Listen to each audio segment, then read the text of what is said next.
RJD और कांग्रेस के काले दौर में यहां क्या हालत होते थे। जमुई की पहचान कैसी बना दी थी इन लोगों ने। याद कीजिए, रेलवे में भर्ती के नाम पर जो लोग गरीब युवाओं से जमीन लिखवा लें, वो बिहार के युवाओं का कभी भला नहीं कर सकते। रेल मंत्री हमारे नीतीश बाबू भी थे। आज तक कोई शिकायत नहीं आई नीतीश बाबू के खिलाफ। और इन लोगों ने गरीबों की जमीन छीन ली। और बिहार कैसे बदल रहा है, इसका उदाहरण जमुई में भी देख सकते हैं। आप याद करिए, हमारा ये जमुई आरजेडी और कांग्रेस के काले दौर में यहां क्या हालत होते थे। जमुई की पहचान कैसी बना दी थी इन लोगों ने। जमुई आरजेडी के जंगल राज का कितना बड़ा भुक्तभोगी होता था।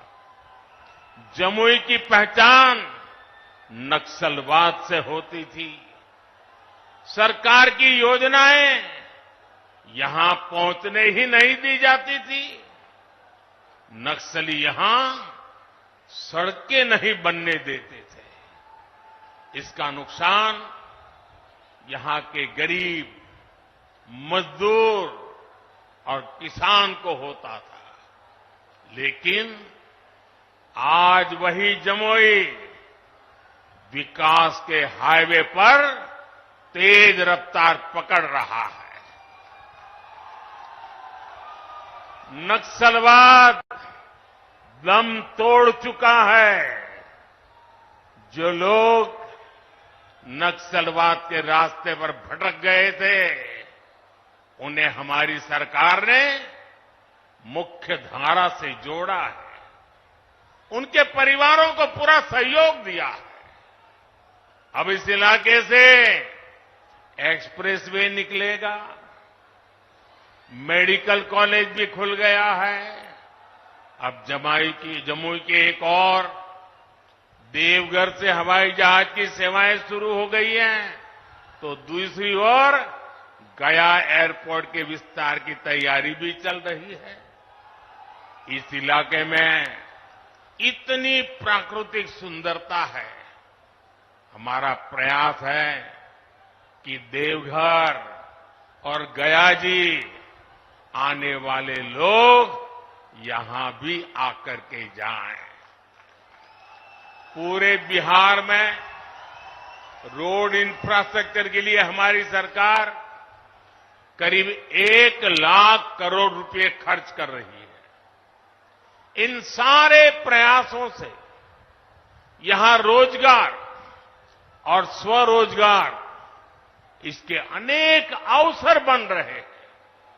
भाइयों और बहनों, आपको एक बात और कभी भी भूलनी नहीं है, हमेशा हमेशा याद रखनी है। याद रखिए, और कोई भी गरीब मां का बेटा इसको भूल नहीं सकता है।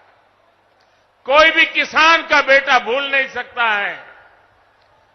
कोई भी आशा अपेक्षा के लेकर के जीने वाला नौजवान, मेहनत करके आगे आया हुआ नौजवान, उस बात को कभी भूल नहीं सकता।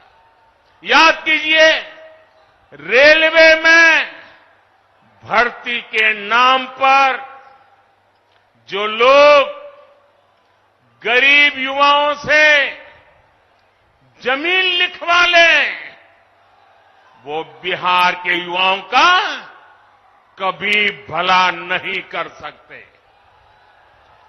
रेल मंत्री हमारे नीतीश बाबू भी थे। आज तक कोई शिकायत नहीं आई नीतीश बाबू के खिलाफ। और इन लोगों ने गरीबों की जमीन छीन ली। गठबंधन गठबंधन वालों के समय में केवल खस्ता हाले ट्रेनें चलती थी, लेकिन अब पूरे देश की तरह ही बिहार के लोग भी वंदे भारत ट्रेन में सफर कर रहे हैं और जल्द ही ये ट्रेनें देश के हर रूट पर